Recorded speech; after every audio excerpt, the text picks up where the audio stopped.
US President Donald Trump called the operation a spectacular military success. In the stunning attacks, B-2 warplanes dropped bunker-buster bombs on a key nuclear site, Fordo. US submarines also fired cruise missiles at other nuclear sites at Isfahan and Natanz. 7 B-2 Spirit bombers, each loaded with 14 30,000-pound GBU-57 massive ordnance penetrators, lifted off from Whiteman Air Force Base under cover of darkness. Only 12 of these bunker busters would ultimately be released on the Fordo nuclear facility, but the scale of the operation was unmistakable. In just 25 minutes, Iran's 3 primary nuclear sites were left in ruins, without a single Iranian surface-to-air missile launched or fighter jet scrambled in response. This was not just a triumph of hardware. The mission demanded flawless execution at every stage, from complex mid-air refueling maneuvers to coordinated electronic warfare. The margin for error was non-existent.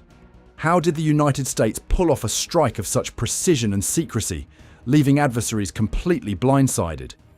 The answer begins with the B-2's defining advantage: its ability to vanish from the world's eyes. The stealth enigma. How the B-2 vanished from the world's eyes. Stealth, for the B-2 Spirit, is an engineering discipline rooted in precision. Its flying wing configuration and seamless surface, coated in radar-absorbent materials, are designed to scatter and absorb radar waves, denying enemy systems a clear target. The engines are buried within the wing, with exhausts engineered to reduce heat, suppressing the infrared signature. In just 2 sentences, the B-2's shape and skin make it difficult to detect by radar, while its internal systems and heat management keep it hidden from infrared sensors. At 0001 Eastern Standard Time, 7 B-2s lifted off from Whiteman Air Force Base, each with a full load of GBU-57 bunker busters and conformal tanks filled with 180,000 pounds of JP-8. The timing was deliberate. As the bombers began their journey, a coordinated decoy operation unfolded. Another group of aircraft departed westward, simulating a strike package heading toward Guam and the Pacific. This diversion was not a secondary concern. It was synchronized with the main launch to maximize confusion. Russian and Chinese satellites, tracking unusual military activity, shifted their focus to the westbound flight path. The real strike force, meanwhile, turned east toward the Middle East, using the distraction to slip past the most advanced surveillance networks. The effectiveness of this deception hinged on more than just flight paths. The decoy fleet broadcasted communications and electronic signatures consistent with an actual mission, replicating the electronic footprint of a real strike. Satellite analysts in Moscow and Beijing responded by reallocating resources to monitor the apparent threat in the Pacific, leaving the eastern approach less scrutinized.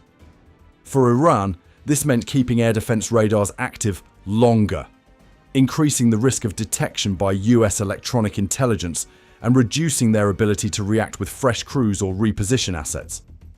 Operational security demanded that every move fit into a larger pattern of misdirection. The B-2's stealth characteristics allowed it to avoid direct radar detection, but the diversion forced adversaries to make decisions with incomplete information. If Iranian or Russian analysts had detected the real trajectory, the mission risked exposure.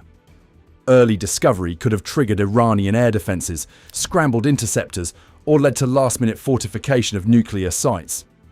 The decoy operation bought the strike team time and space, raising the cost of vigilance for the defenders. The technical sophistication of the B-2 extended beyond its shape and materials. The APQ-181 radar system operated in a passive stealth mode, collecting situational data without emitting signals that could reveal the aircraft's position. Mission protocols called for shallow takeoff profiles to suppress infrared signatures, and flight plans were designed to exploit gaps in satellite coverage. The bombers maintained strict radio silence, relying on encrypted burst transmissions only when absolutely necessary. every detail was calibrated to reduce the chance of detection, from the altitude profiles to the timing of course corrections over the Atlantic. The psychological impact of this stealth operation was immediate. Iranian air defense crews, aware of the possibility of stealth bombers, faced the prospect of an invisible threat. Maintaining radar coverage for extended periods strained personnel and equipment, while the uncertainty forced commanders to keep assets on alert. The effect was not limited to Iran. Russian and Chinese analysts, diverted by the decoy, were compelled to reassess their own detection capabilities and response protocols. The B-2's ability to vanish forced adversaries to invest more heavily in counter-stealth measures, diverting resources from other priorities and increasing overall vulnerability during the critical window of the operation. As the bombers pressed eastward, the deception held. The B-2s crossed the Atlantic without incident, maintaining their track toward the entry point into the Middle East. The operation's success so far depended on a careful balance between advanced technology and disciplined execution by the crews. The decoy had served its purpose, attention remained fixed elsewhere, and the real strike force advanced unchallenged. But the next phase of the mission would test the crews in a new way. With thousands of miles still ahead and fuel reserves dwindling, the bombers faced a critical challenge: refueling mid-flight at night over the open ocean, where even a minor error could jeopardize everything. The midnight gauntlet, refueling in the dark. For the B-2 crews, the most unforgiving test came not from enemy defenses, but from the necessity of precision in the air, far from any runway or safety net. The first aerial refueling was scheduled for around 0400 Eastern Standard Time, deep over the mid-Atlantic. This was not a routine maneuver. At that hour, in total darkness, the bombers and their KC-135 Stratotanker escorts faced turbulent winds and unpredictable weather patterns. The pilots had to bring the B-2 into position just 30 feet behind and 15 feet below the tanker, maintaining exact alignment at 400 knots. Every movement was deliberate, every correction scrutinized by both crews. The margin for error was non-existent. A failed connection or a slip in formation could force the B-2 to abort the mission and return 7,000 miles home, unraveling the entire operation's timeline. Inside the tanker, the boom operator watched through a specialized rear window, tracking the approach of the B-2 on infrared cameras and sensors. Extending the flying boom toward the B-2's refueling receptacle, the operator relied on a combination of muscle memory and visual cues. The process was as demanding as it was critical. Pilots and operators often described it as threading a needle while riding a mechanical bull in a dark closet. The analogy was apt. Turbulent air buffeted both aircraft, and the absence of visual references over the open ocean heightened the challenge. The slightest miscalculation could break the connection or, worse, cause structural damage to either plane. Once the connection was made, fuel began to flow at a rate of 1,000 pounds per minute. The B-2's tanks filled steadily, every pound calculated to ensure not only the strike on target, but also a safe return. The crews operated in near silence. Strict radio discipline was enforced to avoid detection, so most communication was reduced to hand signals and visual acknowledgements. The faint glow from cockpit displays illuminated the pilots' faces as they monitored fuel levels and system readouts, constantly adjusting for wind shear and minor positional shifts. The technical demands of the refueling were matched by the psychological pressure. Both the B-2 and tanker crews understood the stakes. A single mistake could compromise the mission, expose the bombers, or leave them stranded over hostile territory. Each successful transfer was a testament to years of joint training and trust. The choreography between the two crews was the product of repetition and discipline, honed in countless exercises, but never routine when executed for real. Weather conditions added another layer of risk. The Atlantic's shifting air currents produced sudden turbulence, requiring constant corrections from both pilots. There were moments when the boom operator had to retract the boom and wait for the B-2 to stabilize before attempting another connection. These pauses increased the tension, as every minute spent at refueling altitude carried the risk of exposure, however minimal, to enemy sensors or satellites. Yet the B-2's stealth design and careful management of infrared emissions ensured that even during these vulnerable moments, the aircraft remained undetected. The first refueling was not the only one required. As the bombers pressed onward, additional rendezvous points had been meticulously planned into the mission timeline. Each one demanded the same level of precision and discipline. The crews cycled through the process, maintaining focus as fatigue set in and the night dragged on. 7 bombers, each with its own tanker, completed their cycles without incident. The operation's success depended as much on these invisible acts of coordination as on the technology itself. By the time the B-2s completed their final refueling and continued eastward, the mission's secrecy remained intact. The bombers had crossed the Atlantic, sustained by a lifeline that was as fragile as it was essential. Their journey was far from over. As they approached the edge of Iraqi airspace, the threat landscape changed. The next phase required a different kind of protection, one that would not rely on stealth alone. Clearing the skies, escorting the B-2 bombers. Clearing the skies for the B-2s required a coordinated escort of 4 F-22s Raptors and 8 F-35s AS, each assigned a distinct but complementary role as the strike package crossed into the most heavily defended airspace of the mission.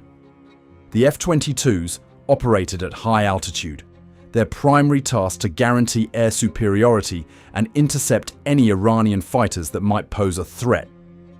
Each Raptor carried 6 AIM-120 AMRAAMs and 2 AIM-9X Sidewinders, their loadouts selected for rapid response. The APG-77 radar systems provided the Raptors with early warning, allowing them to detect and track hostile aircraft at long ranges and maintain a protective perimeter as the B-2s advanced.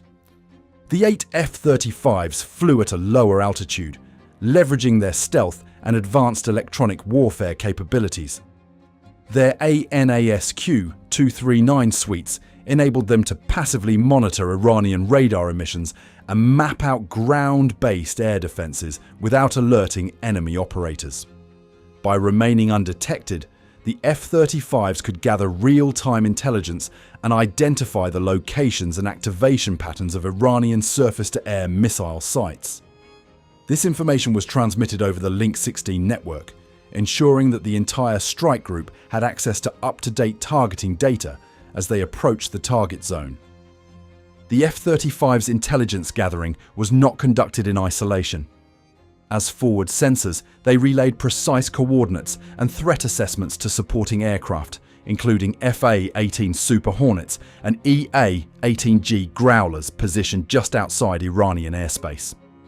When an Iranian S-300 battery activated its radar near the border, the sequence of events unfolded quickly. The F-35 passively detected the radar signature and triangulated its location. Within seconds, an EA-18G Growler began jamming the radar frequency, disrupting the battery's ability to acquire targets. Simultaneously, an FA-18 launched an AGM-88H ARM missile from a standoff distance. The missile struck before the S-300 crew could react, neutralizing the threat and clearing the path for the bombers. This process was repeated whenever Iranian air defenses revealed themselves, with each threat addressed before it could become a danger.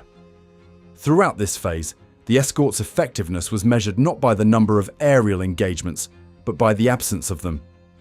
As the B-2s passed through Iraqi airspace and closed in on their targets, no Iranian fighters had been scrambled and no alarms had sounded.